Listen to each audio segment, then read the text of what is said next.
Halo teman-teman, apa kabar? Semoga kalian semua dalam keadaan baik ya. Nah, pada pembahasan kali ini kira-kira kita akan membahas mengenai apa sih? Nah, pada pembahasan kali ini kita akan membahas tentang konsep pendekatan pasar terhadap masalah lingkungan ya.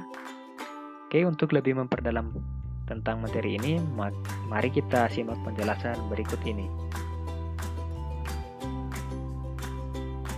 Nah, dalam konsep pendekatan pasar untuk masalah lingkungan ini sendiri, ada beberapa sistem yang bisa diterapkan. Yang pertama itu adalah sistem uang muka kembali ataupun deposit refund. Sistem deposit refund adalah kombinasi dari biaya produk dan subsidi untuk daur ulang untuk menghindari pembuangan yang tidak semestinya. Produsen yang memiliki deposit dikenakan biaya tambahan dalam menangani produk yang dikembalikan. Tetapi biaya ini sebagian diimbangi oleh bunga yang diperoleh pada deposito. Deposito tidak diklaim, penjualan dikumpulkan,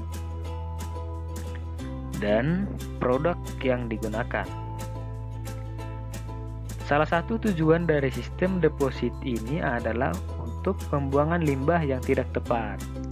Produk limbah yang dibuang tidak tepat memiliki biaya sosial yang lebih tinggi daripada yang dibuang secara tepat. Karena dengan membuang limbah tersebut, selain dapat merusak pemandangan dan lingkungan, juga dapat mengancam kesehatan loh. Limbah yang dibuang tidak tepat juga cukup mahal untuk dibuang ke aliran sungai secara ilegal. Sistem penyimpanan ini biasanya diterapkan untuk minuman kontainer. Sebagian karena wadah ini membuat sebagian besar pinggir jalan penuh dengan sampah. Tujuan lain yang penting dari sistem deposit untuk menjadikan limbah supaya dapat didaur ulang daripada dibuang ke aliran sungai.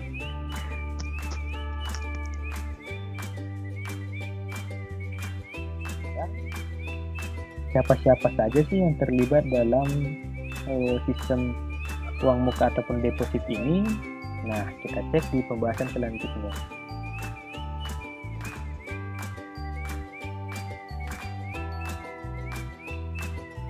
Nah, aktor yang terlibat dalam sistem deposit. Nah, kira-kira siapa sih mereka? Nah, ini dia. Yang pertama adalah pemilik perusahaan. Dalam sistem ini pemilik perusahaan sebagai pembuat kebijakan. Nah, jadi dalam sistem deposit ini adalah pemilik perusahaan lah yang membuat kebijakan untuk deposit ataupun sistem uang muka dari limbah yang dibuang ataupun yang dihasilkan oleh perusahaannya sendiri. Yang kedua adalah produsen. Produsen adalah orang atau badan yang melakukan proses produksi. Proses dilakukan untuk meningkatkan barang atau jasa bermutu tinggi sehingga pemenuhan kebutuhan tercapai.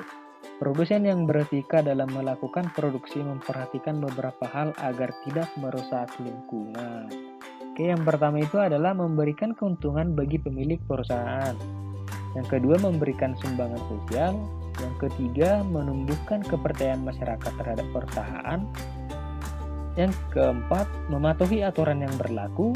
Yang kelima, menjaga kelestarian lingkungan. Dan yang keenam, menghindari kegiatan operasional yang tidak etis. Jadi produsen yang baik dalam memproduksi akan memperhatikan hal-hal yang tadi ya. Yang ketiga adalah konsumen. Konsumen adalah orang atau badan yang melakukan kegiatan konsumsi. Dalam sistem deposit dan refund, konsumen secara tidak langsung menjadi supplier bagi produsen karena telah berpartisipasi mengumpulkan limbah bekas produk dan memberikannya ke perusahaan. Konsumen juga mendapatkan keuntungan dari perusahaan dari usaha mengumpulkan limbah tersebut sehingga hubungan timbal balik pun terjadi. Oke guys, kira-kira begitu ya. Selanjutnya untuk cara kerja dari sistem deposit ini sendiri adalah mengurangi masalah lingkungan. Sistem deposit refund bekerja seperti tabungan bagi pembeli. Produsen pada awalnya menetapkan harga dasar transaksi. Setelah itu produsen menetapkan harga deposit persatuan barang yang siap dijual. Contohnya nih, harga dasar untuk satu botol minuman adalah Rp4.000. lalu ditambahnya biaya deposit menjadi Rp5.000. Ketika pengecer mengembalikan sisa kemasan minuman yang dijual, maka uang yang didepositkan sebesar Rp1.000 akan dikembalikan. Hal ini tentu berlaku dengan syarat banyaknya botol yang dikembalikan. Misalnya jika pengecer membeli 10 buah dari produsen tetapi hanya mengembalikan 8 buah, maka uang deposit total yang dapat ditarik hanyalah Rp8.000. Nah, demikianlah cara kerja dari sistem deposit ini sendiri. Oke, selanjutnya kita masuk ke yaitu sistem perdagangan izin solusi. Nah, dalam sistem perdagangan izin solusi ini ada komponen-komponen dalam surat perdagangan izin solusi. Pertama, seperti yang bisa kita lihat pada penjelasan dari Bapak ini ya, Bapak yang satu ini, kita lihat penjelasannya. Pertama adalah penerbitan sejumlah izin tertentu pada suatu daerah. Yang kedua, ketentuan perdagangan izin di antara perusahaan sumber polusi dalam satu daerah.